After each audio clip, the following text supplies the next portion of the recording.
السلام علیکم ورحمۃ اللہ وبرکاتہ. الحمد للہ رب العالمین والصلاة والسلام على نبینا وحبیبنا وقدوتنا وامامنا محمد وعلى آلہ وصحبہ اجمعین. يقول الله سبحانه وتعالى في كلامه المجيد: أعوذ بالله السميع العليم من الشيطان الرجيم. بسم الله الرحمن الرحيم. الله نور السماوات والأرض مثل نوره كمشكاة فيها مصباح.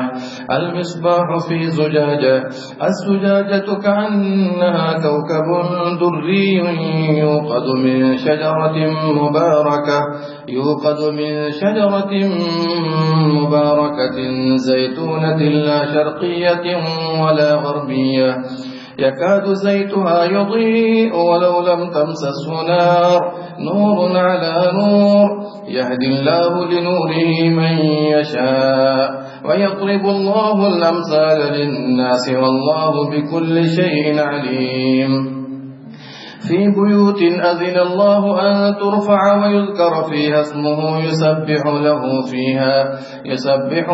فيها بالغدو والآصال. رجال لا تلهيهم تجارة ولا بيع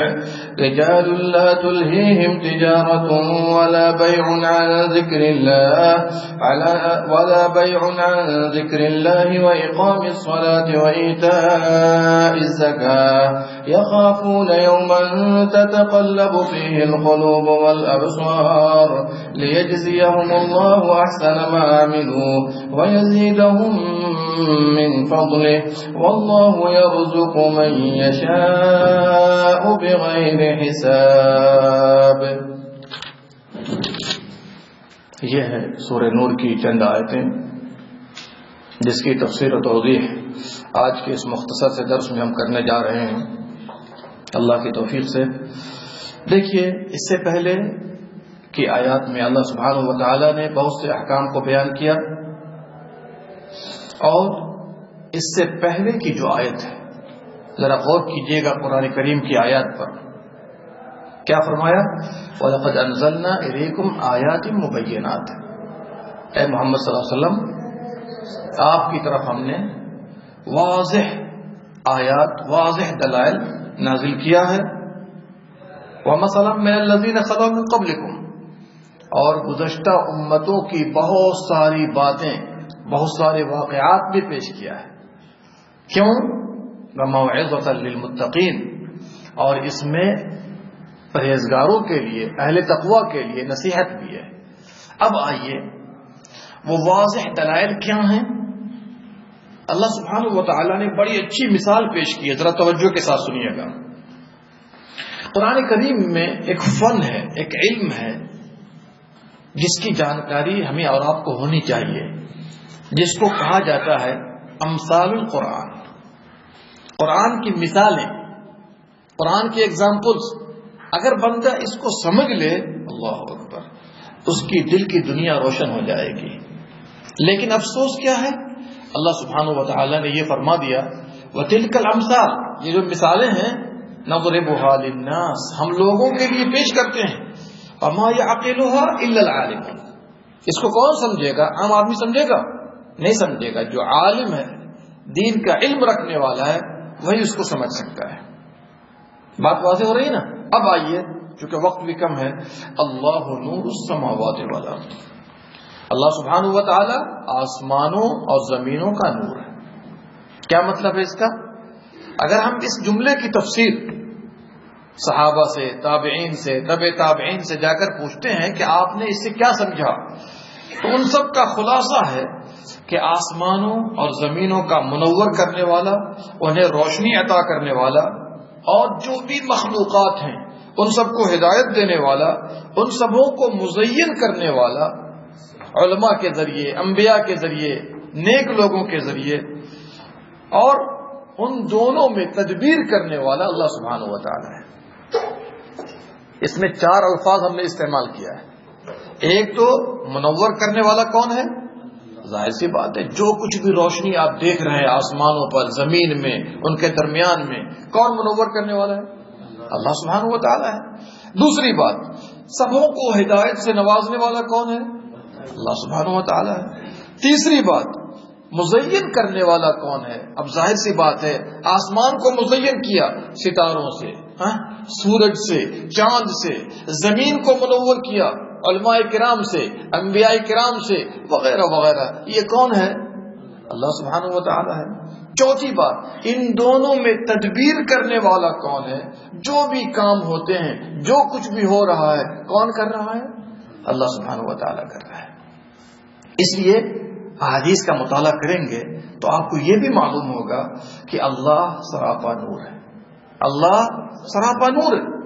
نبی صلی اللہ علیہ وسلم جب قیام اللیل کے لیے بیدار ہوتے، عبداللہ ابن عباس کی روایت ہے، تو جب ہم نماز شروع کرتے ہیں اور ثنا پڑھتے ہیں سبحانک اللہم و بحمدک، اس کی جگہ پر تہجد میں ایک اسپیشل دعا بھی پڑھا کرتے تھے۔ سبحانک اللہم کی جگہ پر کون سی دعا ہوتی تھی؟ اللہم لک الحمد، اے اللہ سب تعریف تیرے لیے، انت نور السماوات والارض ومن فیہن، تو آسمانوں کا بھی نور ہے، تو زمینوں کا بھی نور ہے، اور ان دونوں کے مابین جو مخلوقات ہیں سب کا نور کون ہے؟ تو ہی ہے۔ تو اللہ تعالیٰ سراپا نور ہے، اس کا پردہ بھی نور ہے، اس کا پردہ بھی نور ہے۔ موسیٰ علیہ السلام کا واقعہ آپ لوگ جانتے ہیں۔ موسیٰ علیہ السلام کو جب انہوں نے سوال کیا کہ اللہ میں چاہتا ہوں کہ آپ کو دیکھوں، تو اللہ نے کیا فرمایا؟ تم نہیں دیکھ سکتے۔ اصرار کیا، کہا چلو ٹھیک ہے، وَلَٰكِنِ انظُرْ إِلَى الْجَبَلِ، کہا پہاڑ کی طرف دیکھو۔ ایک تجلی ہوئی، اس کے بعد کیا ہوا؟ موسیٰ علیہ السلام بے ہوش ہو کے گر پڑے اور آسمان ریزہ ریزہ ہو گیا۔ دنیا میں دیکھنے کی طاقت اللہ نے کسی کو نہیں دی ہے، اور یہ جو لوگوں نے ایک چیز اڑا رکھی ہے کہ نبی صلی اللہ علیہ وسلم نے رب کو دیکھا ہے، یہ حقیقت پر مبنی نہیں ہے۔ کیوں؟ اس لیے کہ صحیح مسلم کے اندر ابو ذر غفاری رضی اللہ عنہ کی حدیث ہے، اس حدیث کو یاد رکھیے گا۔ ابو ذر غفاری خود سوال کرتے ہیں کہ اے نبی صلی اللہ علیہ وسلم، کیا آپ نے اپنے رب کو دیکھا ہے؟ سوال واضح ہے، کیا جواب دیا؟ نور ان اراہ، وہ تو سراپا نور ہے، میں کیسے دیکھ سکتا ہوں؟ وہ تو سراپا نور ہے، میں کیسے دیکھ سکتا ہوں؟ اور اسی لیے صحیح مسلم کے اندر اما عائشہ رضی اللہ عنہا کی حدیث ہے، توجہ کے ساتھ اس کو دھیان میں رکھیے گا۔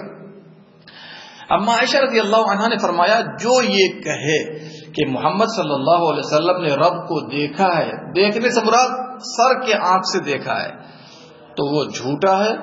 کون فرماتی ہیں؟ عائشہ رضی اللہ عنہ فرماتی ہیں۔ کیوں؟ وہ دلیل پیش کر رہی ہیں، اس لیے کہ اللہ قرآن میں فرماتا ہے لا تدرکہ الابصار، دنیا میں آنکھیں اللہ کا ادراک نہیں کر سکتی ہیں، احاطہ نہیں کر سکتی ہیں۔ اب ظاہر سی بات ہے، میں آپ کو دیکھ رہا ہوں تو آپ کا احاطہ کر رہا ہوں، سر سے لے کے پاؤں تک، چوڑائی، لمبائی، موٹائی، سب کا احاطہ کر رہا ہوں، اور یہ دنیا میں کسی کے اندر اس کی طاقت اللہ نے نہیں رکھی ہے۔ ہاں، اہل جنت جب جنت میں ہوں گے اپنے درجات کے اعتبار سے رب العالمین کا دیدار کریں گے، اور اس عقیدے پر اہل سنت والجماعت کا اتفاق ہے۔ نہیں بات واضح ہو رہی ہے؟ چلیے، اللہ نور السماوات والارض، اللہ آسمانوں کا اور زمینوں کا نور ہے۔ اب آئیے، اللہ نے پہلے اپنے نور سے آغاز کیا نا؟ اب آئیے، جو نور اللہ سبحانہ و تعالی اپنے بندوں کو عطا کرتا ہے اس کی مثال پیش کر رہا ہے۔ چونکہ نور کی دو قسمیں ہیں، نور حسی اور نور معنوی۔ نور حسی اور نور معنوی۔ نور حسی جو نور اللہ سبحانہ و تعالی ہے، سراپا نور ہے، اس نور سے اللہ نے کسی چیز کو نہیں پیدا کیا، اس نور سے اللہ نے کسی چیز کو نہیں پیدا کیا۔ اگر پیدا ہو، کوئی دعویٰ کرے کہ فلاں نور ہے فلاں نور ہے، اس کا مطلب یہ ہوا کہ قل هو اللہ احد کے مخالف ہے۔ آپ کہہ دیجئے اللہ ایک ہے، اگر اس کے نور سے کچھ بنا ہوتا تو اللہ تعالیٰ پھر ایک باقی نہیں رہ جاتا۔ اور اسی لیے جو لوگ یہ کہتے ہیں کہ فلاں اللہ کے نور سے بنا ہے، فلاں اللہ کے نور سے بنا ہے، اللہ سبحانہ و تعالیٰ نے ان تمام لوگوں کو کافر قرار دیا ہے۔ کیا قرار دیا؟ سورہ زخرف آپ پڑھتے ہیں کہ نہیں پڑھتے ہیں؟ اللہ نے کیا فرمایا؟ وَجَعَلُوا لَهُ مِنْ عِبَادِهِ جُزْءًا، ان لوگوں نے اللہ کے بندوں میں سے اس کا جز بنا دیا۔ ان لوگوں نے اللہ کے بندوں میں سے اس کا جز بنا دیا. اور آگے ان الانسان لکفور مبین، ایسا انسان کھلا ہوا کافر ہے، کھلا ہوا ناشکرا ہے. بات واضح ہو گئی. اس سے کیا پتا چلا کہ جو اللہ کا نور حسی ہے، نور حسی ہے، اللہ سبحانہ و تعالی نے اس نور میں سے کسی کو نہیں بنایا. یہ بعض لوگوں کا عقیدہ ہے کہ فلا نور من نور اللہ، فلا نور من نور اللہ، یہ قرآن کی آیات کے مخالف. اب آئیے نور معنوی اللہ نے دنیا میں نازل فرمایا ہے. نور معنوی جس سے لوگوں کو ہدایت ملے، جس سے لوگوں کو روشنی ملے، لوگ روشنی پر آ جائیں. اللہ کی کتاب نور ہے. وَأَنزَلْنَا إِلَيْكُمْ نُورًا مُبِينًا. نبی صلی اللہ علیہ وسلم کی رہنمائی نور ہے، ان کی سنت نور ہے، ان کا طریقہ نور ہے، اور جو کچھ آپ نے دیا سب نور ہے. اللہ اکبر. اور اسی لیے آج دیکھیے اگر پیارے نبی صلی اللہ علیہ وسلم دنیا میں تشریف نہ لاتے تو بڑا بتائیے یہ دنیا تاریک رہتی کہ نہیں تاریک رہتی. اسی لیے اللہ نے اس کو احسان عظیم میں شمار کیا ہے. کیا فرمایا؟ لقد من اللہ علی المؤمنین. اللہ نے مومنین پر احسان فرمایا کہ انہی میں سے ان میں ایک رسول بنا کر بھیجا. اور پوری تفصیل سورہ آل عمران کی آیت میں موجود ہے. اب آئیے تو نور معنوی کی مثال جو ہر بندہ مومن کے دل میں ہے. ظاہر سی بات ہے آپ دین پر ہیں، آپ نماز پڑھنے جاتے ہیں، آپ عقیدہ سیکھنے آئے ہیں، آپ دین سیکھنے آئے ہیں. اگر آپ کے اندر نور نہ ہو تو یہ ساری باتیں ہوں گی پیدا؟ کبھی بھی نہیں پیدا ہوں گی. پیدا ہوں گی؟ ایک آدمی نماز پڑھنے جاتا ہے، 5 نمازوں کی پابندی کرتا ہے، اس کے اندر نور ہے تو وہ لائٹ باہر نکل رہی ہے. اگر نور نہ ہوتا تو وہ کبھی بھی دین کا اہتمام کرتا؟ کبھی بھی نہیں کرتا. لیکن جو صاحب نور ہو جاتا ہے، سچا پکا مومن ہو جاتا ہے، جس کے اندر لائٹیں جل رہی ہوتی ہیں، تو یہ لائٹیں باہر بھی سمجھ میں آتی ہیں. اس لیے کہ اگر وہ منہ سے بات کرے گا اس روشنی کے مطابق بات کرے گا، اس کا چہرہ اس روشنی کے مطابق ہوگا، اس کے جسم کے اعضاء اور لباس اس روشنی کے مطابق ہوں گے. بولے گا تو روشنی میں بات کرے گا، اور عبادات بجا لائے گا تو روشنی کے مطابق عبادات بجا لائے گا. پوری زندگی جب وہ لوگوں کے درمیان چلتا ہے تو معلوم ہو جاتا ہے کہ بندہ مومن ہے، بندہ نورانی ہے. نہیں بات سمجھ میں آ رہی ہے؟ چلیے مثال دیکھیے اللہ نے کتنی اچھی مثال دی ہے، ذرا مثال پہ غور کیجئے گا میرے ساتھ. چلیے مثل نورہ کمشکات فیہا مصباح. بندے کے دل میں، بندے مومن کے دل میں جو اللہ نے نور ڈالا ہے، ایمان کو ڈالا ہے، اس کی مثال ذرا غور کیجئے گا. اگر آپ لوگ غور کریں گے تو بات سمجھ میں آئے گی، اور اگر غور نہیں کریں گے تو بات سمجھ میں نہیں آئے گی. آج چلیے روشنی کی مثال کیا ہے؟ کمشکات. مشکات جانتے ہیں؟ طاق کو کہتے ہیں. طاق پرانے زمانے میں آپ نے دیکھا ہوگا لالٹین وغیرہ رکھنے کے لیے لوگ کیا بناتے تھے کہ نہیں بناتے تھے؟ طاق بنا دیا، تھوڑا سا حصہ کھلا ہوتا ہے، اس کا تھوڑی سی جگہ ہوتی ہے کہ لالٹین وغیرہ رکھ سکے. اس زمانے کی بات کر رہا ہوں. تو اللہ بھی ایک مثال پیش کر رہا ہے، کمشکات طاق کی طرح ہے. اچھا آگے چلیے. فیہا مصباح، اس میں چراغ ہے. کیا ہے؟ چراغ ہے. مصباح لائٹ ہے، روشنی ہے چراغ کی. پہلی بات اس کی مثال طاق کی ہے، اور طاق میں کیا ہے؟ چراغ ہے، روشن چراغ ہے. اچھا تیسری چیز دیکھیے، المصباح فی زجاجہ. چراغ روشنی کس میں ہے؟ شیشے میں ہے، شیشے کے قندیل میں ہے، شیشے کے قندیل میں ہے. آگے چلیے. اور وہ شیشہ بھی کیسا ہے؟ تو انڈیا پاکستان کا بنا ہوا. دیکھیے الزجاجہ، وہ جو شیشہ ہے، وہ جو قندیل ہے، کأنہا کوکب دری. اللہ اکبر. گویا کہ وہ روشن ستارہ ہے، چمکدار ستارہ ہے. اللہ اکبر. کتنی باتیں ہو گئی توجہ کے ساتھ. طاق کی طرح ہے، اس میں چراغ ہے، روشن چراغ. اور چراغ کس میں ہے؟ شیشے میں ہے، اور شیشہ چمکدار ستارے کی طرح ہے. اللہ اکبر. اس سے کیا باتیں سمجھ میں آتی ہے؟ 3-4 باتیں سمجھ میں آتی ہے. پہلی بات تو یہ ہے کہ جو بندہ مومن کا دل ہے ایمان کی بنا پر منور ہے، لائٹنگ ہی لائٹ ہے. اچھا آگے چلیے. جب لائٹ ہی لائٹ ہے اس کے اندر کئی ساری ایسی خوبیاں پائی جاتی ہیں جو عام لوگوں میں نہیں پائی جاتی ہیں. بالکل صاف و شفاف ہے، بالکل نرم ہے اور بسا اوقات سخت بھی ہے کچھ ناحیے سے، اس لیے کہ اللہ سبحانہ و تعالی نے جو چیز بندے مومن کے دل میں رکھی ہے وہ بالکل منور ہے.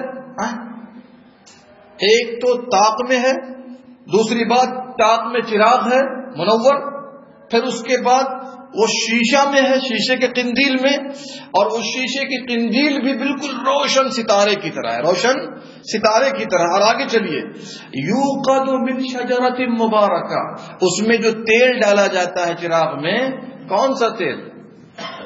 مٹی تیل؟ کون سا تیل؟ اللہ اکبر. من شجرۃ مبارکہ، مبارک درخت کا تیل ڈالا جاتا ہے. کون سا مبارک درخت ہے؟ زیتون، زیتون کا تیل ہے. اللہ اکبر. زیتون کا تیل، اس کے اتنے فائدے ہیں جو کسی تیل میں فائدے نہیں ہیں، بالکل کوئی سائیڈ افیکٹ نہیں، اور سائنسدانوں نے بھی اس کو واضح کر دیا. دوسری بات، تیل پکانے میں بھی استعمال کر سکتے ہیں، کھانے میں بھی استعمال کر سکتے ہیں، اور اس سے بتائے چراغ وغیرہ بھی روشن کر سکتے ہیں. اچھا، وہ مبارک درخت جو ہے وہ کیسا درخت ہے؟ توجہ کیجئے گا. لا شرقیہ، نہ مشرقی ہے، لا غربیہ، نہ مغربی ہے. کیا مطلب نہ مشرقی ہے نہ مغربی ہے؟ اگر یہ درخت زیتون کا مشرق کی طرف ہوتا تو صرف سورج نکلتے وقت روشنی اس کی لگتی، دھوپ اس کی لگتی. اگر مغربی طرف میں ہوتا، پچھم طرف میں، تو ڈوبنے کے وقت میں اس کی دھوپ لگتی کہ نہیں لگتی؟ نہ مشرقی ہے نہ مغربی ہے، بالکل چٹیل میدان میں. کس میں ہے کہ ہر وقت اس کو دھوپ لگ رہی ہے. اللہ اکبر. قرآن کے اسلوب کو غور کیجیے.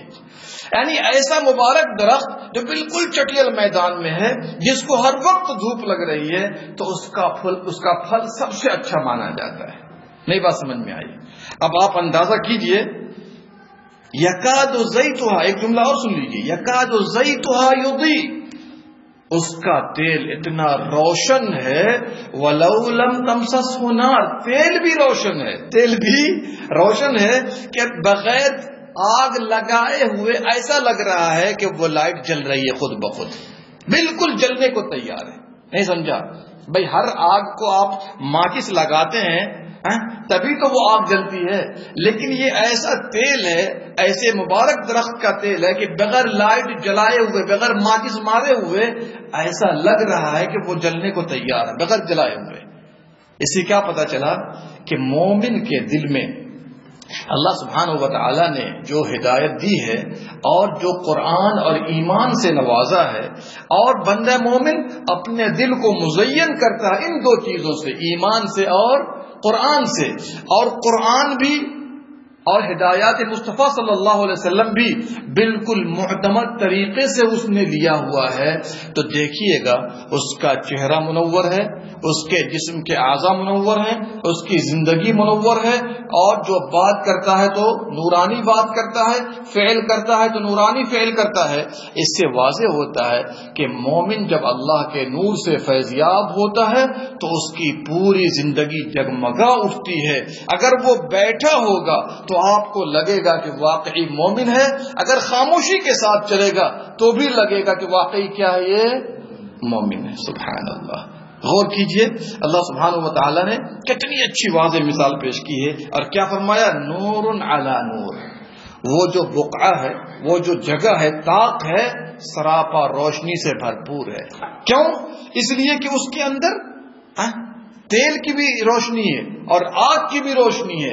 جب یہ دونوں مل گئے ہیں مکمل، اس جگہ کو کیا کر دیا ہے؟ اس نے منور کر دیا، روشن کر دیا ہے. اسی طریقے سے اگر ہمارے پاس ایمان کی روشنی ہو، قرآن کی روشنی ہو، پیارے مصطفیٰ صلی اللہ علیہ وسلم کے سنتوں کی روشنی ہو، تو پوری زندگی اس کی بتائیے کیا ہوگی؟ روشن ہو جائے گی. کتنی اچھی مثال ہے، ذرا توجہ کے ساتھ غور کیجئے گا. نور علی نور. اب آئیے، یہدی اللہ لنورہ من یشاء، اللہ جسے چاہتا ہے اپنے نور کی ہدایت دیتا ہے. ظاہر سی بات ہے، ویہدی الیہ من اناب، جو اللہ کی طرف متوجہ ہوتا ہے اللہ ایسے لوگوں کو ہدایت سے نواز دیتا ہے. اب آپ کو ہدایت کی ضرورت نہ ہو تو ہدایت کیسے ملے گی آپ کو؟ اگر آپ بے ہدایت لوگوں کے ساتھ چلنا پھرنا شروع کر دیں گے تو ایسے لوگوں کو ہدایت ملے گی؟ نہیں ملے گی. اس سے واضح ہوا کہ آدمی کو ہر وقت چاہیے کہ روشنی کی تلاش میں رہے اور ایسی روشنی لے جس سے پوری زندگی اس کی منور ہو جائے. آگے دیکھیے وَيَضْرِبُ اللَّهُ الْأَمْثَالَ لِلنَّاسِ وَاللَّهُ بِكُلِّ شَيْءٍ عَلِيمٌ. اللہ لوگوں کے لیے مثال پیش کرتا ہے, مثالیں سناتا رہتا ہے, اور اللہ ہر چیز کا جاننے والا ہے. مثال واضح ہوئی کہ نہیں ہوئی؟ چلیے آگے دیکھیے. فی بیوت اذن اللہ ان ترفع. یہ روشنی کا مرکز کہاں ہے؟ اللہ کے گھر ہیں. اللہ کے گھر ہیں. کون سے گھر ہیں؟ یہ مساجد ہیں جن کو اللہ کا گھر کہا جاتا ہے. اذن اللہ ان ترفع, یہ روشنیاں وہاں ملیں گی. جگہ دل تو یہاں ہے, لیکن اس دل کو جب وہاں لے چلیں گے تو روشنی ملے گی, ادھر ادھر روشنی نہیں ملے گی. ان ترفع, اللہ نے حکم دیا ہے کہ ان گھروں کو بلند کیا جائے. کیا مطلب بلند کیا جائے؟ بلند کرنے کا مطلب لوگ سمجھتے ہیں کہ بڑی اچھی مسجد بنا دی جائے, لیکن ایسی بات نہیں ہے. مسجدیں پہلے کچی تھیں, نمازی بڑے پکے تھے, اور آج مسجدیں پکی ہو گئی تو نمازی کچے ہو گئے. ہو گئے کہ نہیں ہو گئے؟ آپ کے سامنے میں کہنے کی ضرورت نہیں. اذن اللہ ان ترفع, زیادہ نقش و نگار, زیادہ بلڈنگیں بنانا مسجد کو, یہ اسلام میں منع ہے, بلکہ قیامت کی نشانی بتلائی گئی ہے. عمر فاروق رضی اللہ عنہ کے دور میں مسجد کو ذرا سا اچھا سے بہترین طریقے سے پینٹ کر دیا گیا. انہوں نے کہا کہ میں تو اس کو ناپسند سمجھتا ہوں. مسجد مناسب حالت میں ہو, نمازی پکے ہونے چاہیے. نہیں بات سمجھ میں آئی؟